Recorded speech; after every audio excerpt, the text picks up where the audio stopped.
Boa tarde, meus queridos amigos. Hoje a gente vai ter uma prosa com Chico. Vamos falar desse espírito, dessa elevada envergadura que esteve entre nós. Mas antes de falar propriamente dito desse nosso irmão, eu quero agradecer. Vou agradecer primeiramente a Kátia Paiva, do Lar Espírita Amor e Luz de Extrema, que gentilmente fez esse convite, e também a Luiz Lenardi, do Núcleo Espírita Fraternidade e Amor, em Itajubá, que nos deu essa oportunidade, a oportunidade maravilhosa, que é poder estudar um pouquinho, poder conhecer um pouquinho mais desse nosso maravilhoso irmão, desse nosso querido Chico Xavier. Porque a gente percebe o quanto ele foi grande quando a gente dá uma estudadinha um pouquinho mais a fundo. Então, essa oportunidade é maravilhosa. Então, eu agradeço muito por estar podendo ter esses momentos de reflexão na vida de nosso querido Chico Xavier. E para iniciar essa prosa, eu vou trazer um pouquinho de uma mini biografia desse nosso querido Chico Xavier. Porque já chegaram até a mim, assim, algumas perguntas, como a seguinte: mas para Chico Xavier é fácil, para Chico Xavier é tranquilo. Ele tinha Emmanuel, ele tinha André Luiz, ele tinha muitas ajudas, então para ele era fácil. E aí, sem querer criar um debate, eu só fico nessa reflexão. Será que para Chico Xavier foi tão fácil assim? Será que foi tão fácil? Então a gente traz aí alguns fatos que aconteceram. Chico Xavier era de uma família de 15 filhos. 15 filhos, 9 do primeiro casamento e 6 do segundo casamento. E sempre viveram com dificuldades. Seu pai era vendedor de bilhete de loteria e eles tinham sempre dificuldades para poder ter, o alimento, ter as condições para que pudesse alimentar aquela família. E um dos casos aí interessantes, que não é o caso propriamente dito que eu vou trazer, mas um dos casos interessantes da vida de Chico Xavier é que na psicografia de um dos livros bastante importantes, que é Brasil, Coração do Mundo, Pátria do Evangelho, de Humberto de Campos, foi um livro que ganhou notoriedade, foi um livro que fez muitas vendas. E a família de Chico Xavier passando por dificuldade. A família muito pobre e com dificuldade mesmo. E aí chega o pai dele. Filho, o livro está vendendo bastante, né? É, pai, está vendendo muito. E será que deve estar dando bastante dinheiro, né? Tá dando dinheiro sim, filho, graças a Deus. Está dando para ajudar bastante as entidades, está dando para ajudar bastante os necessitados. Mas, filho, será que não é possível a gente tirar um pouquinho dessa verba, já que esses espíritos aí gostam de fazer a caridade? A gente está precisando dessa caridade, a gente está precisando de ajuda. Será que os espíritos, a gente pode tirar um pouquinho desse valor aí, das vendas, para nos ajudar com alimentos, com necessidades mesmo? Chico, na sua humildade, com seu amor. Mas, meu pai, os livros são dos espíritos. Eu não posso me apropriar de algo que não é meu. Por isso eu não posso pegar esse dinheiro e reverter para o bem próprio, porque o livro não é meu. O livro são dos espíritos. Olha a lição aí que Chico nos traz. Mas Chico passou por grandes dificuldades de saúde, inclusive. Chico ficou órfão de mãe aos 4 anos. E aí sua madrinha, Rita de Cássia, passou a cuidar dele. Mas passou por diversas dificuldades com essa madrinha. Ele via os espíritos, ele tinha um contato direto com os espíritos desde novo. E a madrinha não entendia isso, não entendia a mediunidade de Chico. E aí achava que ele estava maluco, achava que ele estava endemoniado. E para sarar ele, vamos dizer assim, ela pegava e batia quase todo dia, com vara de marmelo nele. Ela espetava garfo na sua barriga, para que ele parasse com essa mania de falar com os espíritos. Inclusive, fato esse que acabou causando uma hérnia no Chico. Mas ele não parou. Ele teve várias enfermidades, um estrabismo na vista desde criança, um deslocamento no cristalino aos 21 anos, já praticamente cego de uma vista, labirintite crônica, 2 infartos, angina, 2 pneumonias, uremia, teve problemas na próstata, a hérnia, conforme eu já disse. Então, vamos parar por aí, né? Senão vai dar depressão na gente, de falar de tantos problemas. E aí? Será que ele não teve problemas para fazer? Isso não foi motivo para que ele deixasse de cumprir a sua missão. Ele sempre lutando contra esses problemas e contra as pessoas também que os criticavam muito, né? E vem a gente, trabalhadores espírita, a menor crítica, a gente já está largando a casa.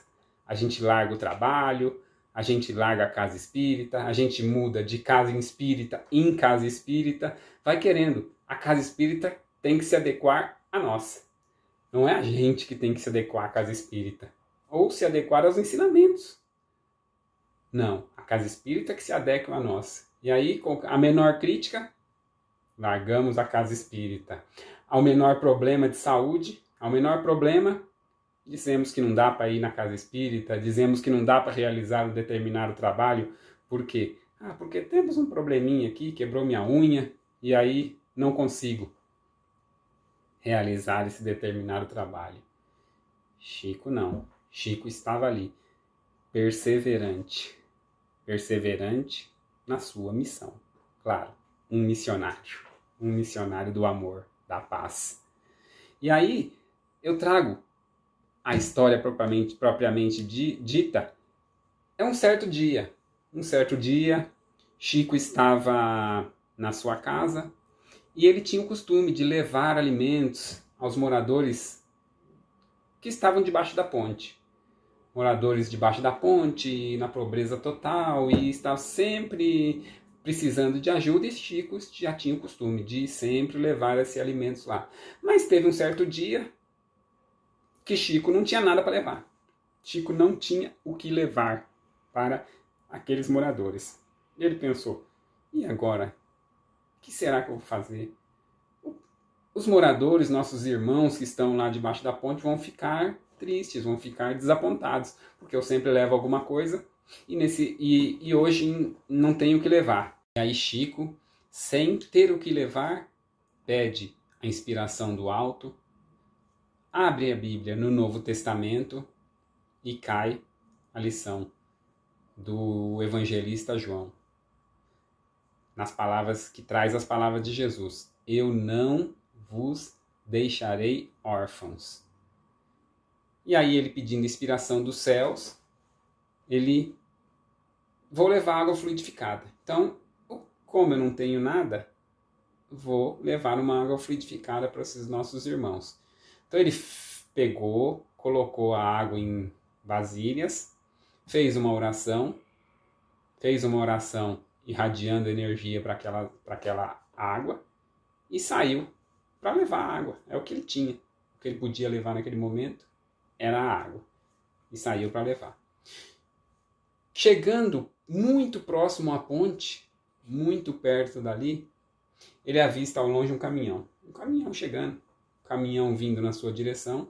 Ele quase chegando embaixo da ponte. Caminhão vindo na sua direção. E de repente o caminhão para. O caminhão para próximo dele, ele fica meio assustado, não sabendo o que podia ser, não sabendo o que poderia estar acontecendo. E aí, 2 pessoas saem do caminhão e perguntam para ele: você conhece Chico Xavier? Você conhece Chico Xavier? Sou eu mesmo. Chico Xavier, sou eu mesmo. É que mandaram entregar para você. Mandaram entregar esses mantimentos. Veio lá de São Paulo. E a gente viemos até aqui para que fosse feita a entrega. E aí Chico Xavier, todo grato por aquela entrega da espiritualidade, com certeza. E aí foi dado muito mais do que eles teriam, como de costume, no seu dia a dia ali, muito mais do que ele estava acostumado a dar. E aí ele lembrou daquela lição, a lição do Mestre Jesus. Eu não vos deixarei órfãos. Bela lição que Jesus nos traz. Porque muitas vezes a gente esquece de nos conectar ao nosso Mestre Jesus. Muitas vezes a gente na correria, muitas vezes na hora dos problemas, na hora que a gente mais precisa nos conectar ao Mestre Jesus, a gente está tão atordoado que não tem esse momento, não tem essa parada para poder nos ligar a Jesus, aos seus ensinamentos. Se fosse nós, não tenho nada para levar, estamos acostumados a levar algo para os nossos irmãos, mas um certo dia não tenho nada para levar. No caso, eu acho que se fosse eu ia falar, não vou fazer esse trabalho hoje não, porque não vai dar, vou levar o quê? Não tem nada para levar, então deixa para outra hora, deixa que outro leva, com certeza alguém vai poder fazer esse trabalho no meu lugar. E aí eu ia ficar aí, deitado, quieto, na minha, e não ia estar realizando esse trabalho maravilhoso, que é ir ao encontro dos necessitados, ir ao encontro dos nossos irmãos que passam por dificuldades. Porque só nesse momento que a gente vai ao encontro dos necessitados é que a gente percebe o quanto a gente é agraciado, o quanto a gente tem para dar e quão pouco a gente tem para receber ou quão pouco a gente precisa. Aí eu faço aqui um paralelo ao capítulo 15 do Evangelho segundo o Espiritismo. Buscai e acharei. Ajuda que o céu te ajudará. Se Chico Xavier tivesse ficado parado, se Chico Xavier tivesse ficado dentro do seu lar, da sua casa, e não fosse realizar aquela tarefa, mesmo não tendo nada para entregar, de repente o caminhão não ia conseguir nem encontrar ele. Passava direto, o caminhão passava pelo seu endereço, às vezes não conseguia fazer aquele encontro, não ia acontecer aquele encontro que aconteceu no meio da rua, e aí, possivelmente, os irmãos iam ficar com fome, ia passar necessidade naquele momento, naquele instante ali, naquela noite. Então, Jesus já nos disse, batei e a porta abrir-se-vos-á, buscai e achareis. Jesus não disse pra gente ficar esperando, ficar ali de braço cruzado, ficar esperando para que os bens caiam do céu, para que as graças caiam do céu. Nada disso. Ele sempre indicou a ação da prática do bem, a ação da prática do amor, a busca incessante. A gente tem que perseverar no bem, perseverar no trabalho, perseverar no amor ao próximo, lutando contra as nossas más tendências, lutando contra as nossas imperfeições, porque assim, o verdadeiro espírita não é aquele que tem aquela auréolazinha na cabeça, mas o verdadeiro espírita é aquele que luta pela sua transformação moral, é aquele que se esforça a cada dia mais e mais para conter as suas más tendências. Então, meus amigos, que possamos continuar nessa luta incessante contra as nossas dificuldades, contra os nossos problemas, ajudando ao próximo, ajudando aos nossos irmãos necessitados, para que percebamos o quão somos agraciados, o quanto temos que agradecer E a gratidão é uma das melhores virtudes que podemos ofertar ao nosso Pai Maior. Que Jesus nos proteja, nos ampare e nos ilumine. E continuamos nessa caminhada hoje e sempre. Graças a Deus e graças a Jesus. Que assim seja.